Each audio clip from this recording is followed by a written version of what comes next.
Welcome, everyone, to the Lauren Muzyka Show. The discussion you're about to listen to was featured a few weeks ago on Life Beyond Abortion, the podcast hosted by Melissa Ohden, founder and CEO of the Abortion Survivors Network. I was so honored to be her guest, and we discussed all things saving lives on the sidewalk, the post-Roe versus Wade landscape, and the best way to be there for mothers in crisis in this new era. It was too good not to refeature here as well. And I hope all of you will take a moment and go subscribe to Melissa's podcast. Again, that's Life Beyond Abortion. So grateful for Melissa and her witness as a literal survivor of abortion. Again, you got to go check out her story. So with that, enjoy this incredible discussion.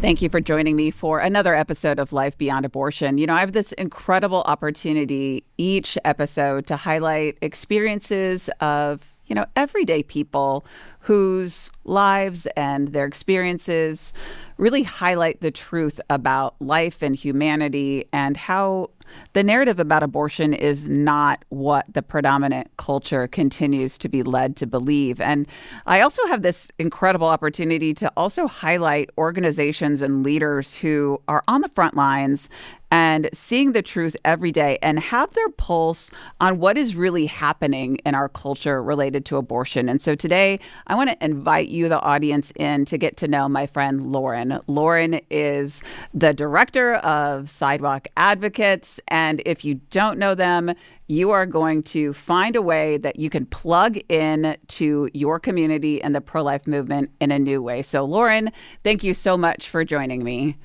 So honored to be with you, Melissa. Thanks for having me. And when we talk about experiences with life and abortion and then like what we do with it, you've had your own journey in getting involved in the pro-life movement.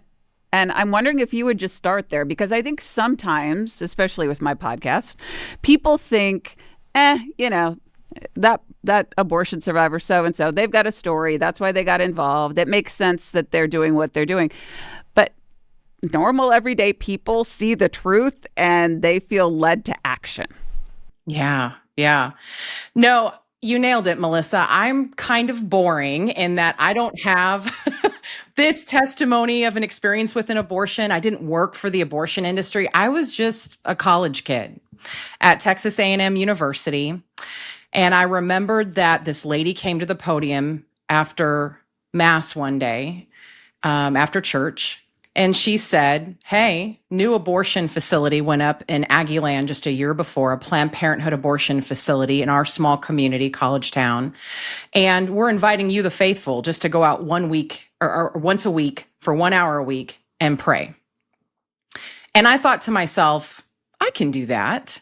If abortion is what it really is, the taking of innocent human life, and women and families are being wounded, I, as a person of faith and conscience, can devote 1 hour a week to praying in front of these facilities in hopes that a life can be saved, right? And so that's what I did. Is I started out praying. This lady happened to be with an organization called the Brazos Valley Coalition for Life. It actually was the organization that eventually birthed the very first 40 Days for Life prayer campaign, right? And so I was going out, I was praying for the abortion escorts, the workers, the women who were going in, the families who were being harmed. And so many times I was on my knees praying, like, God, how do we reach these women? Like, it just grieves my heart. As somebody who has a family member, has had friends who have had abortions, I didn't know the best way to reach them. About a year later, they brought in a famous sidewalk counseling trainer named Karen Black out of Georgia. She's now in Indiana. And she had been out on the streets in Atlanta, Georgia, interfacing with women and families in crisis, considering abortion in front of her local abortion facility. And I was just mesmerized by her. I was like, wow, like this woman basically has a blank check to change generations, right? Going out there and offering loving, life-affirming alternatives to those going in, saying, you have options, you have resources, you don't need to do this. And that just left a mark on me. I was like, I need to do this, right? And so I got trained under her as a sidewalk counselor. And remember, I went out most Saturday mornings throughout college and trying to reach out to the women going in. But I tell people that before the 40 Days for Life prayer campaign, this 40-day prayer campaign, peaceful, prayerful presence in front of abortion facilities happened, we had kind of a hodgepodge of things that were going on the public right-of-way outside that facility. So we had a guy who would dress up like the Grim Reaper and pace up and down the sidewalk trying to shock people into what it was they were doing. We had people with ugly signage. We had people with confusing signage. We had people that would come out with props. There was a guy who would stake a pole in the ground and raise the American flag as if to say, I can't believe this is legal in our country. And, if you stood back, what you noticed is that it was a circus. We all did not know how to reach the heart of a woman considering abortion. It's almost like everybody in the community was taking spaghetti and throwing against the wall and saying, maybe this will stick or maybe that will stick, right? And again, here I am praying just week after week, month after month, Lord, show me the best way to reach someone who's considering this decision. Because again, it just came from a love of my faith, a passion for people, knowing that babies were dying. If it was the Holocaust, that it really was, like, how do we turn this ship around? And finally, my prayer was answered when the staff at the Brazos Valley Coalition for Life, again, that local interdenominational peaceful activist organization led by my friend David B. Wright and classmate Sean Carney, his wife Mary Lisa, and they even grabbed a volunteer named Emily. What they did is they gathered around an old wooden table and they said, God, we don't know what to do to end abortion in this community, but you do. And what God put on their hearts was this idea of 40 days for life, that God had used periods of 40 days throughout biblical history to bring about a transformation in his people. And so that fall, the fall of 2004, they invited the faithful to come out and to pray, to have an unbroken chain of prayer for 24/7 in front of that Planned Parenthood abortion facility. And long story short, the abortion rate for the first time ever dropped by a whopping 28%. And I thought, oh my gosh, this is it, right? So 40 Days for Life began to spread. I thought maybe I was actually going to be a pro-life, pro-family litigator or lobbyist. I went on to law school at Ave Maria Law, and I was helping with the 40 Days for Life in Ann Arbor, Michigan. I mean, again, began to spread across the United States, across the world. And I came back, and instead of actually launching a legal career, I jumped into full-time grassroots pro-life work. Yes, the Lord using my law degree, but in kind of a different and creative way. And so at one point, after 2 years with them, I saw the need and felt the call to start Sidewalk Advocates for Life, that just as 40 Days for Life had this ready-made, training package for people who want to have a peaceful, prayerful presence in front of their facilities, I thought, what if we could do the same thing for sidewalk counselors, those who want to reach out with their words? And of course, before I went to law school, the fall that I came back, sidewalk counseling was always something that I did. I was trained by famous sidewalk counseling priest Monsignor Riley, and then the Scheidlers out of Chicago, who arguably helped invent sidewalk counseling. And so I've learned from so many great saints. But, to your point, I'm just an ordinary person that looked at the problem of abortion and said, this grieves my heart. If this is what it really is, then why aren't we as a people of faith and conscience doing everything that we can, putting ourselves at the Lord's disposal with our gifts, talents, education, training, experience, and doing what we can in the greatest human rights movement on earth. And you obviously have changed the course of generations for, tens of thousands, if not hundreds of thousands. And you are a key figure in the pro-life movement. So there has been, you have brought about incredible good and blessing, but I know you have felt so blessed by this experience yourself. Yeah. It has been absolutely transformative. The other thing that I tell people is that having prayed in front of that Planned Parenthood facility as a college student and watching a girl named Abby Johnson rise through the ranks and eventually become the director of that facility and eventually leave because of, the power of prayer and peaceful outreach. Now she's a renowned international pro-life speaker, right? You can't watch things like that. You can't reach out to these mothers and families and help them. You can't assist abortion workers in leaving the industry and not be wildly transformed yourself. This is why I believe so much in the power of prayer. This is why I believe so much in the power of love, is because when we bring Christ's light to the sidewalk, there's no match for it. And sometimes this is the hard part. Sometimes you don't see transformation right away. It's often a process. Conversion for many people is a process.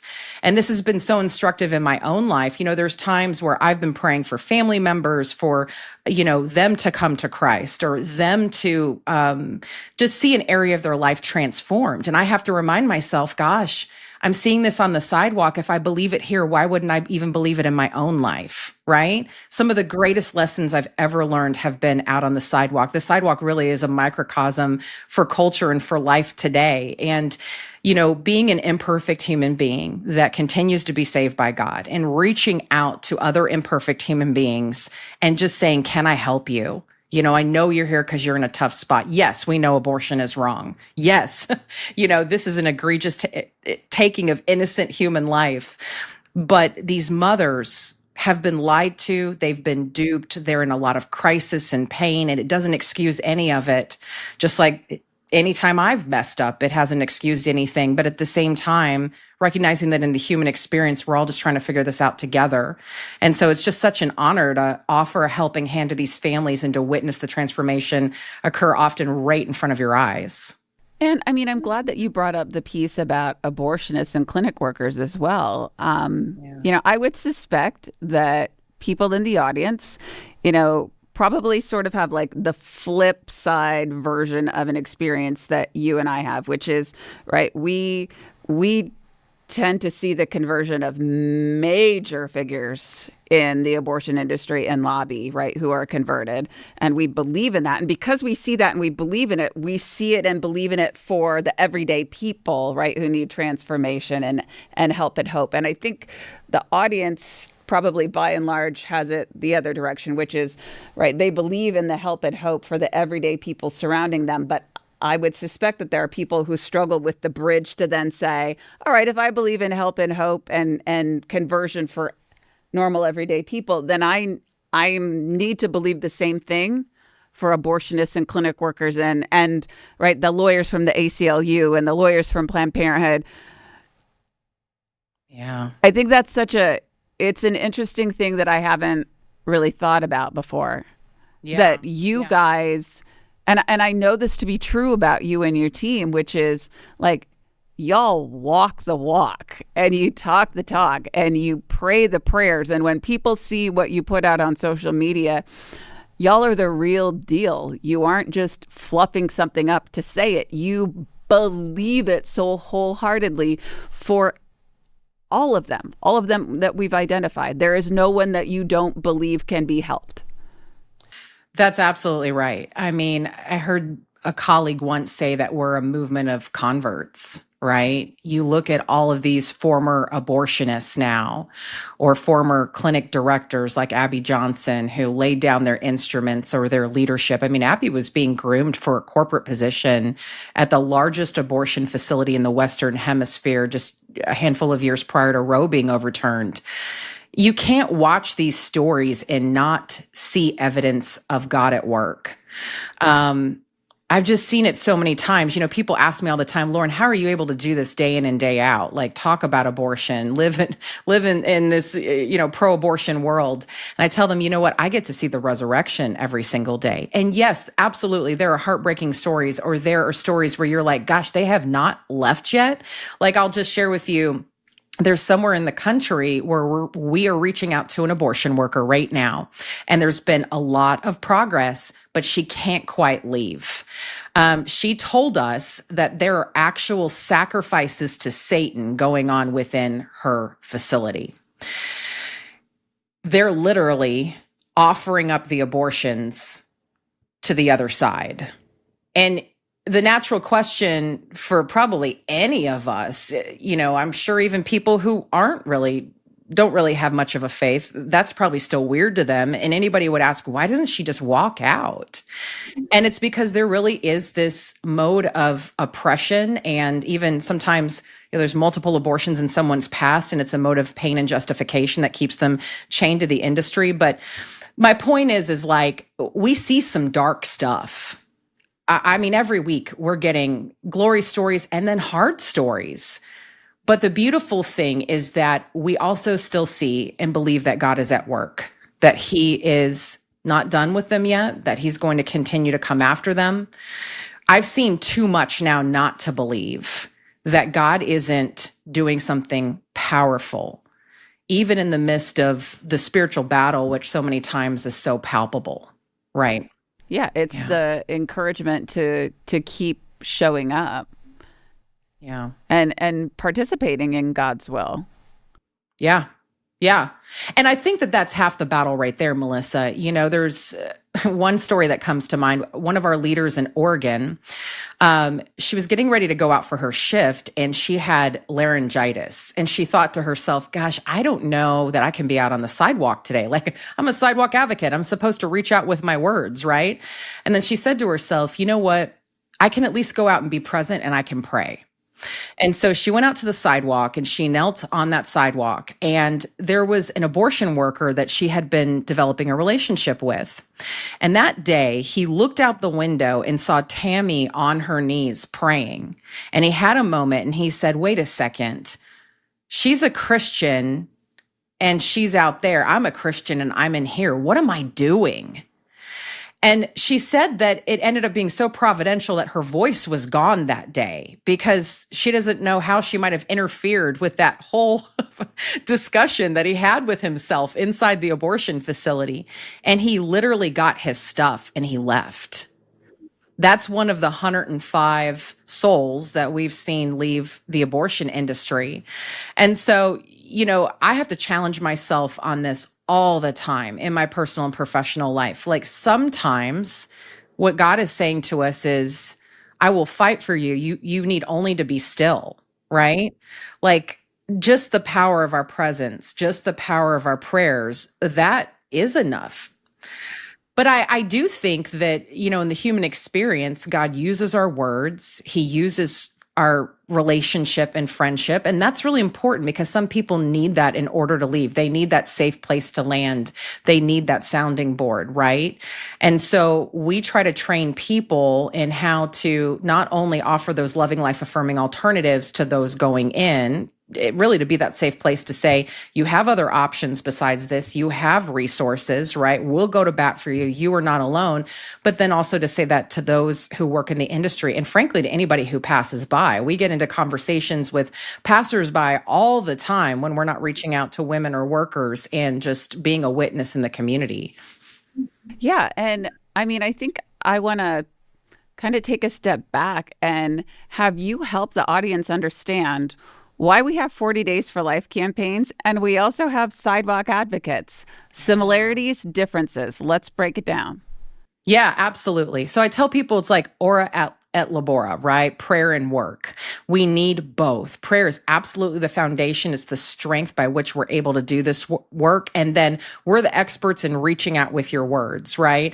I came from 40 Days for Life. I mean, I experienced the very first 40 Days for Life campaign as a college student and was transformed by it so much myself that, you know, even when I thought about a legal career, I ended up coming back to it for a little bit and working on the national team. And then at one point, you know, had David, the founder's blessing to leave and to form Sidewalk Advocates for Life. And he even saw it as a natural, you know, complementary effort that, you know, we would have these folks praying. I mean, he even said to me on my way out the door, I don't feel called to do the sidewalk counseling portion of this. If you feel called to do this, you know, you're going to have to do it outside of 40 Days for Life because I feel called to make the vigil as strong as it can possibly be. And so it's beautiful because I would say about 65% of our sites do both 40 Days for Life and Sidewalk Advocates for Life. In fact, we've had folks come to us and say, well, I want to be a sidewalk advocate. I want to reach out at my abortion facility, but they literally have no experience in the movement, no experience praying or even having a presence in front of a facility. And so there's even been times where we've said, you know what, go to 40 Days for Life first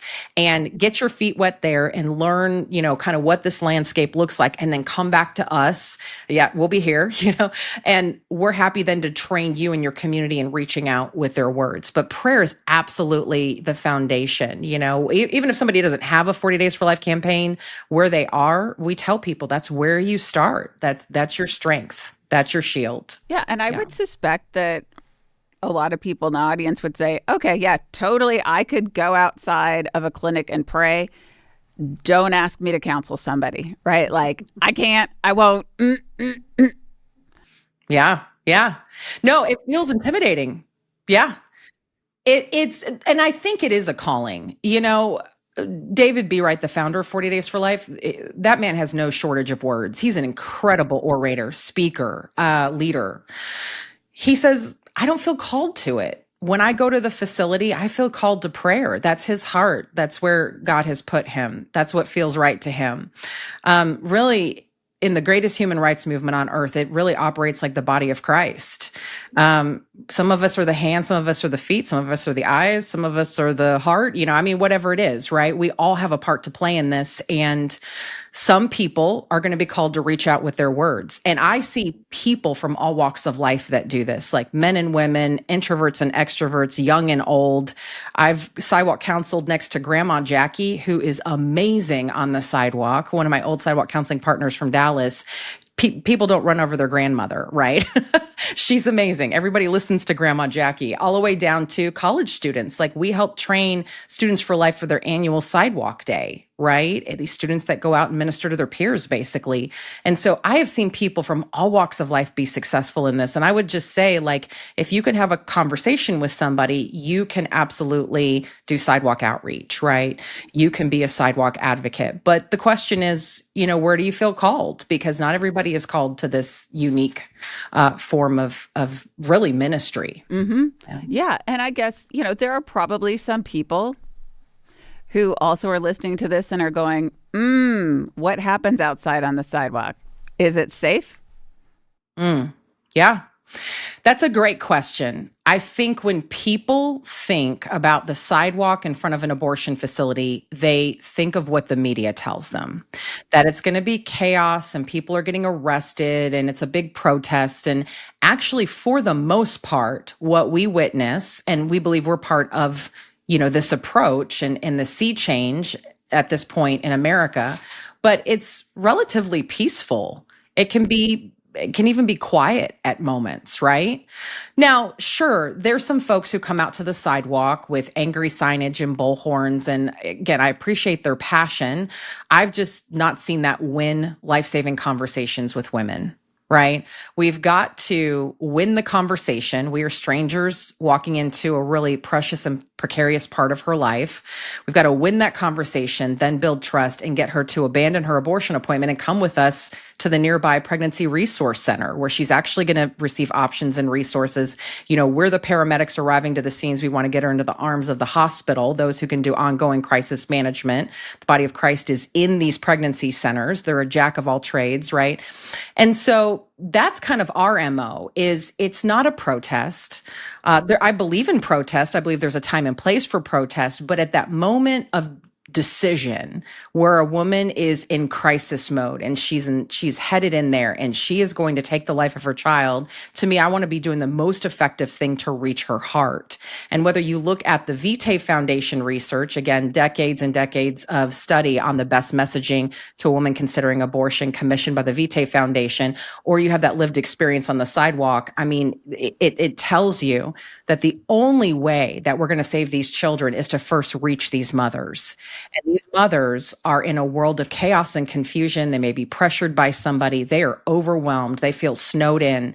And so we have a moment to connect with her and let her know that we're there for her. And we've seen it nearly 25,000 times now in our 11-year history. And these are just the ones that we know about. We sometimes start conversations, people leave, or people even just see us praying in front of the facility. And they were like, yep, you were my sign, and did a U-turn, and sometimes we meet those children later. And so again, this is so effective when you put it into practice. Well, and I want people to sort of picture in their head, if they've never been on the sidewalk like we have, or they've never been at an abortion clinic, to realize, what you're saying is so true, that it can be very peaceful. And some of that peace actually is in our control. And you and I both know, we have gone through different phases in the pro-life movement where there are different forms of activism and counseling offered to women. And there is a sense of urgency. And it's not to negate right? The efforts that took place in the 80s into the 90s, all of those things, right? All of those things ultimately got us to the place that we're in today. And you and I both have heroes from generations past, including the Scheidlers and so many others. So it's not to negate what has been done, but is to say, if we know the sense of urgency for those women and what they most need, right? If we are called to that place, how are we showing up for them? And I understand the heart of the people with the signs or the flagpoles and who are with the bullhorns, right? They understand the matter of urgency. They are trying to make a difference. But yet, what is the difference at the end of the day? Are we willing to step away from what we want to do what is most effective? Yeah, absolutely. And I think, Melissa, you said it so well. We stand on the shoulders of giants, generations past who tried different things, who, took some different approaches. And what's so awesome, I think, for us in the modern era is that we can work within the confines of our First Amendment rights to reach out in love and peace and prayer and hope, and simply just offer people another way. It's funny when I say to a woman, we can help you. We've got even free pregnancy tests, sonograms, options, counseling. We can save you this much money. We can do all these wonderful things for you. The other thing that she hears is, I am not alone. I have other options. She hears things even that we're not saying, right? And when you go out to the sidewalk in a help-oriented disposition rather than in a protest-oriented disposition, because again, if she feels like we're protesting her or whatever, she's going to we risk that she'll shut down on us and hear nothing that we have to say. We're the noisy gong, we're the clanging cymbal. But if we go out there in a spirit of love, then we have hope to reach her heart that day. And abortion doesn't end if a mother doesn't connect with us and choose life, right? How many locations do you guys have currently? Because obviously, if people are involved in the pro-life movement, they know a lot has changed in recent years. Yeah. So currently we're in front of about 250 facilities. There's about, at this point in history, 765 abortion facilities. So our vision is that there would be no uncovered abortion or abortion referral facility in America. Abortion referral facility being these Planned Parenthood family planning centers that are often in our pro-life states that are like, heads of the dragon that are referring across state lines, right? So we even have a presence in our pro-life states in front of these facilities as well. And so we cover nearly 1/3 of the facilities in the United States and adding every week, right? And in this time period that we've been on the sidewalk for about 11 years, we've seen about 25,000 women choose life. And we've also, again, been able to help 105 abortion workers leave the business with the help and witness of a sidewalk advocate. And then I tell people, you help enough women and you help enough workers, it is a winning combination. We're beating Planned Parenthood and the abortion industry at their own game, right? And it shuts down abortion facilities. So we've seen 68 of those at this point in history. And of course, there's so many other wonderful conversations happening that we can't even begin to quantify. But this person-to-person outreach ministry, this element of caring, it really is so contagious, and we hope to see it spread all over the United States and beyond. What would it take for you to expand? Well, it would take funding, definitely. I know. We all know in the nonprofit world, definitely funding would help. And I think too, we're trying to do our part in this awareness in post-Roe America of what the landscape looks like. I think there's a lot of people in a lot of states right now that are still overwhelmed trying to understand their state law, what is happening in their state and nearby states. So, for example, I talk to a lot of Texans. That's where I'm based, is Texas. A lot of Texans think, my job is done. Like, women aren't having abortions in Texas anymore. It's like, no, just because Roe was overturned and Texas chose, thanks be to God, to protect life at conception, it doesn't mean that women still aren't leaving our counties, our state for the next nearest abortion facility. Unexpected pregnancy is still happening in Texas. It's just that some of that population, some of them are affected by the law. The law is saving lives, but there's enough of a population that's going now to, for example, New Mexico, Kansas, and Colorado. And we're having to have advocates not only on the ground around here to try to let those women know about options and resources before they've made that investment of time, energy, and money to go across state lines. And then we're also able to receive them on the other end. And so this is the blessing of a national network, but we're still, trying to help people in our pro-life states understand that there's a need on the ground. And then for those who are in abortion destinations, handling the influx of out-of-state traffic, being able to service those women on the ground, let them know that we're there for them today, and then we can also get them set up with resources and support when they decide to make that decision to go back home. Yeah, I mean, that is such a huge part of that is the communication back and forth in today's world is needed now more than ever. I mean, we're headquartered out of Kansas City. We're on the Missouri side. We record on the Missouri side. But, right, we have been very much impacted by what happened in Kansas. And I worked on Value Them Both. And I knew what was going to happen as we all did, with the out-of-state numbers absolutely exploding after Value Them Both. And, I know that team on the ground in Kansas are super, super, super special people who are showing up in ways that the abortion industry would never be doing for those women and those men and those families. And I mean, I've been at the pregnancy center. It's now 2 lines. It used to be Advice and Aid right outside that clinic in Overland Park. They're now 2 lines, but I've been there for meetings with their staff when they have somebody out on the sidewalk who's from Texas or another state, right? And they've traveled all that distance. And what they're looking for is they're looking for help and hope. That's right. That's right. No, absolutely. One of the biggest questions we're trying to answer in this unique post-Roe landscape is that when a woman has already traveled across state lines, what is best going to reach her heart? Because, I mean, it's even that idea in the psychology of influence, commitment, and consistency, like, wow, I have come all this way, right? I've made this huge investment. I've seen this as a solution all the way along, a solution to my problem.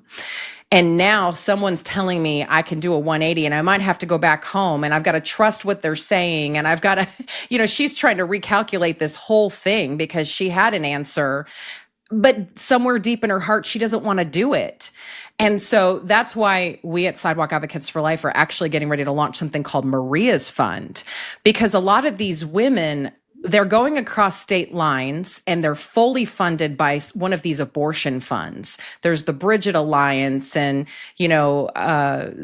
the Dear Jane hotline, the NAF hotline, and Planned Parenthood's connected to all of these different funding sources, right? And women can now get fully paid for abortions across state lines. I mean, flight, hotel, meal money, childcare. It's absolutely unbelievable what they're handing to some of these women. And we know firsthand because we work with these women, right? Mm-hmm. So now what we're doing is when we meet a woman on the sidewalk who has been funded all the way there and wants to change her mind at risk of the abortion fund literally dropping her in that moment and refusing to Zelle her the rest of her meal money, refusing to, Venmo the rest of the incidental money that she was promised, we're able to step in and go, we can get you the flight back home, the meal money, the childcare, whatever it is. We're going to give you a bridge of support to get back home so that you can get set up with your home pregnancy resource center. And so we're so excited about this new, really, it's the nation's only pro-life rapid response counter fund to all of this madness. And so hopefully we'll be able to launch that before the end of the year. Oh, that's so exciting. That gives me chills. And, I mean, you know how passionate I am about serving women and, how the abortion industry is not empowering, supporting women. I can think of, the testimony of a woman who, I talked about this at a Sidewalk Advocates conference that I spoke at, the story that I spoke before Congress about, which was, the woman in Texas who was given $12,000 for her 3rd abortion. So 2 rounds of abortion pills failed. And so their response was to give her $12,000 to go to New Mexico for a late-term abortion, hotel, lodging, all of the business. And she didn't go through with it because when they completed the ultrasound, she was scanned in at 27 weeks as opposed to 24. Yep. Well, and, Maria's fund, again, the story that you just told, we've experienced this as well multiple times. Maria's fund is named after a Texas mom named Maria that we just helped to cancel a fully funded late-term abortion at 26 weeks in Washington, D.C. In fact, she first tried to go to Kansas. Miraculously, the clinic was honest with her and said, you're a week or two past the gestational limit here and we can't do the abortion, but we can send you up to Chicago and do it, or, we can do a full-term abortion later in DC, So anyway, she calls back the abortion fund and they said, no problem. We'll get you set up with another trip, fully funded. And so she was just days away from that late term abortion in Washington, DC, and met us at Sidewalk Advocates for Life. And it was absolutely chilling. I did actually a couple of podcast episodes on this, but it was absolutely chilling to hear her talk about the journey. She made one phone call to Planned Parenthood. By the end of the day, she had a fully funded trip for a late-term abortion, and everything was covered. They were dumping so much money into her account. Oh, are you scared? Here's $200 more. Oh, do you need something else? Here's $300 more. For a low-income woman, that was a lifeline. That was a lot. Then they assigned her a counselor. In DC, they were going to give her an abortion doula, right? I mean, this whole kind of post-Roe network of abortion funding, it is absolutely chilling when you actually look at it. I have the emails, I have the receipts from her entire journey. And she was just the most amazing point of inspiration for us to say, if we are going to end abortion, we have got to step up our game in the pro-life movement. And that's not to disparage any of the work we've done or anybody else has done, but what are we doing to strategically compete with this madness? And so, we've got to constantly, all of us, be thinking outside of the box and how we better meet women who are literally having hundreds and thousands of dollars dumped into their bank accounts to go abort their babies. And they're not even being told what's going on. I mean, Maria was told that at 26 weeks, she would be able to go back to work a few days later and she would have, it'd be like, a light period. And I mean, they didn't even tell her what all a third trimester abortion entails. And you and I know that that's often a 3-day procedure with laminaria, and they deliver the baby stillborn after they inject that baby's heart with digoxin to cause a sort of cardiac arrest. I mean, she was not given any of that information. And so, again, it just reminds me, Melissa, we still got work to do. We've still got work to do. And I hope that the listening audience can listen to you with open eyes, an open mind, and an open heart to say, this just makes sense. Because I know, as well as you do, that sometimes people can hear us talking about these things and are like, hold up, you're paying women not to abort. No, what we're saying is we see them, we see what they're going through. We understand how the abortion industry and their lobby is manipulating a situation. What we have to do is do battle with what the abortion industry is doing. Right. I mean, what floored me is this abortion fund over at the Bridget Alliance, which, by the way, specializes in funding late-term abortions after 15 weeks. I thought that didn't happen, Lauren. And that's what we heard on TikTok when we posted clips of Maria's podcast and story. Oh, this doesn't really happen. This only happens in extreme circumstances, right? People are putting their fingers in their ears and not wanting to actually hear the truth. But no, Maria was a low-income mom that didn't find out that she was pregnant until 6 months because of certain health issues. She had no idea she was pregnant, wakes up one day, right, and figures this out. She's living in a, converted garage. She's living in dire circumstances, paycheck to paycheck, barely getting by. And then you have these abortion funds saying, we'll be your best friend. We'll give you whatever you need. We'll dump all this money into your account, at least while you're on your way to this abortion appointment and a little bit after, right? And so she initially looked at this as, she even said like, oh, wow, God, are you helping me through these people, right? And it was so interesting then when we came in as Sidewalk advocates and still met her need, but said, you don't have to take the life of your child to get the life that you want. We are here for you. We're going to meet your needs. We're going to make sure you get on your feet, right? And she can now look back and almost see, like, we've all seen the movies, the cartoons, with the devil on one side of someone's shoulder and the angel on the other, right? And it was interesting that we were offering some of the same things, but it did not require her to sacrifice her child. And now she holds baby Jesus, her son, in her arms, who she named after Christ because she was so moved by how our community came around her. She looks at him and says, what a gift. Like, I'm now, and she's getting on her feet. She's figuring it out. We're still journeying with her. That was our promise after Jesus was born. This is what it means to be pro-life, because these women, they're being so deceived and duped. They're being told, hey, we'll have this all paid for. In fact, you can you can use some of this money on your light bill, on, whatever immediate needs that you have. And this will be a quick procedure and life is going to go back to normal. And she kept saying to her too, abortion is normal. So many women have an abortion. It's okay. She's thinking, gosh, at 26 weeks, even she was stopping to ask some questions, but she's being told it's not really a baby yet. The DC facility called her to confirm her appointment. She asked them a couple questions. It's not really a baby yet, not until a little bit later. I'm like, oh my gosh, So again, we are constantly sometimes, as sidewalk advocates, as people of faith and conscience, we're just untwisting the lies, right? But then from there, the question is, how are we, to your point, Melissa, going to show up for these women and these families going forward? This is what it means to be the hands and feet of Christ in this post-Roe era. And I want the listening audience, if they are just jumping in at this point, I want people to first of all hear what you're saying, which is, all right, we still need people on the sidewalks in post-Roe America. And also, if you haven't been listening to our conversation up until now, go back and listen to all of it to recognize why it's so important, no matter what the state laws are, for folks to be involved on the sidewalk in every state. This is not a done deal. God isn't done needing ordinary people to do extraordinary things. That's right. That's right.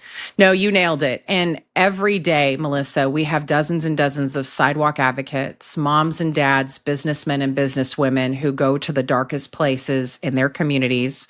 The greatest crossroads of life and death in our world today is the sidewalk in front of your local abortion or abortion referral facility. And they're there to offer those loving, life-affirming alternatives with peace, with joy, even the joy of Christ, right?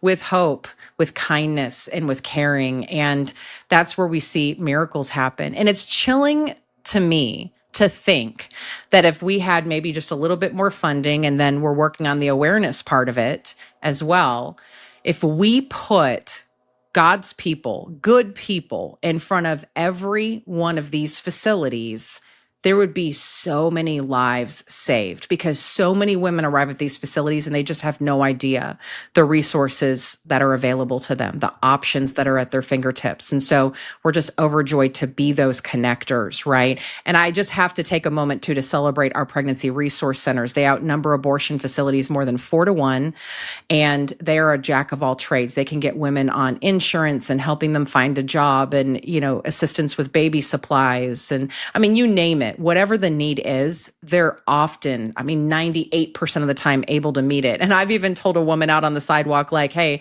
if this center can't meet this particular need, let me know and we will figure it out for you, right? This is what it means, again, to be the hands and feet of Christ. Absolutely. Well, and when I think about the Venn diagram, right, of the overlap of all of our organizations and lay people in the pro-life movement, there's an overlap between sidewalk advocates and what we do at the Abortion Survivors Network, because some of the sidewalk advocates encounter women whose abortions have failed. In today's world, it's usually their pills that have failed. And those sidewalk advocates are sometimes the only people who are talking to those women and saying, oh man, you're not the only woman whose pills have failed. And you know what? There's still hope for your baby. There's still hope for you. We can go get you connected with a pregnancy center. You don't have to abort again. We can get you in touch with the Abortion Survivors Network, where moms come together, right? You're not the only woman who has gone through this. You can talk to other women, ask them questions. Like, this is what I want people to see, that this is what the body of Christ really does look like in the pro-life movement. Everybody walking out that calling. That's how important it is. Yeah. Yeah. No, we could not do what we do at Sidewalk Advocates for Life without our partnerships. I mean, by our very nature, we need those in order to help women because, like I said, we're crisis intervention. We're the paramedics arriving to the scene. Are paramedics important? Absolutely. I tell Sidewalk Advocates, you are just so intrinsic to this battle. Absolutely. And then it's kind of a special work, I think, to go deliver a woman to a pregnancy center or to a place that we know is going to service her situation and to let go. And then our hope is to bring them the next one and the next one. So whether, Melissa, it's bringing you a mom who's, abortion failed and now she can be part of the community and helping her to heal and her child as well, right, from that experience. Or it is that we've got an abortion worker who needs further healing because they're leaving. We go to, and then there were none, abortion worker ministry. We have women who have become pregnant because of rape. And so we take them to Save the One, right? And so there's so many partners out there that we're so honored to join hands with. We all need each other. We all need to be working together. And I think, the other big thing that I learned from my former boss, David B. Wright, is to keep the main thing the main thing. If you're playing football, don't take on basketball. Like, I don't need to become an expert in soccer, right? It's like, can we do this thing and do it well and to be known for doing it well in service of others and in service of the greater mission?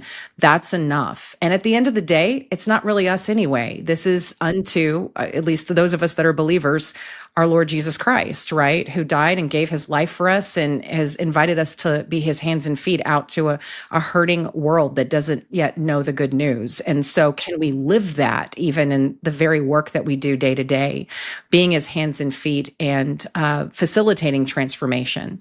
That's really what it's all about.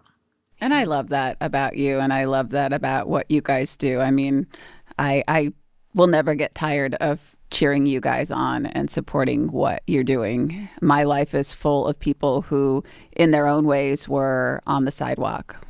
They may not have ever known the fruits of their prayers and their own counseling, but I have to believe my heart at this point in my life, many of them have heard about the good work that they did. For people who want to get involved, want to know more, how do they follow you? How do they get in touch with you? Yeah. So you can go to sidewalkadvocates.org. And if you want to join an existing location, we have a map there where you can see our current approximate 250 locations. You can start a location if you don't have a presence at your local abortion or abortion referral facility. We would love for you to bring this to your community, and we will train, equip, and support you and be with you every step of the way. We don't just train people and say, have a nice life. We actually assign you a regional programs manager in our programs department to journey with you. Some of you will be called to give of your precious treasure. We even have a prayer team. Some of you will be called to receive those emails every week and to be praying over specific requests of our teams and our sidewalk advocates and the moms and babies that we serve, right? And so there really is a place for everybody in this movement and even outside of Sidewalk Advocates for Life, right? But I just invite you to come to the website, check it out. And then we're on all the major social media channels. Just search for Sidewalk Advocates for Life and you'll find us. Well, thank you so much, Lauren, for joining me on this episode and for all that you and your team do every single day. Oh, absolutely. Right back at you, Melissa. We're cheering y'all on as well. Thank you so much. Thank you. And thank you, audience, for tuning in to this episode of Life Beyond Abortion with Lauren Muzyka from Sidewalk Advocates for Life. I hope that you take Lauren's words to heart, to recognize the battle that is before us in today's world, and to really prayerfully discern how God is calling on you to participate in your community. As Lauren shared, ordinary people are called by the grace of God to do extraordinary things, and not alone, but together. And so I think on behalf of Lauren and I just want to encourage you in the audience to be as blessed as she and I are, joining other people to make a difference for Christ.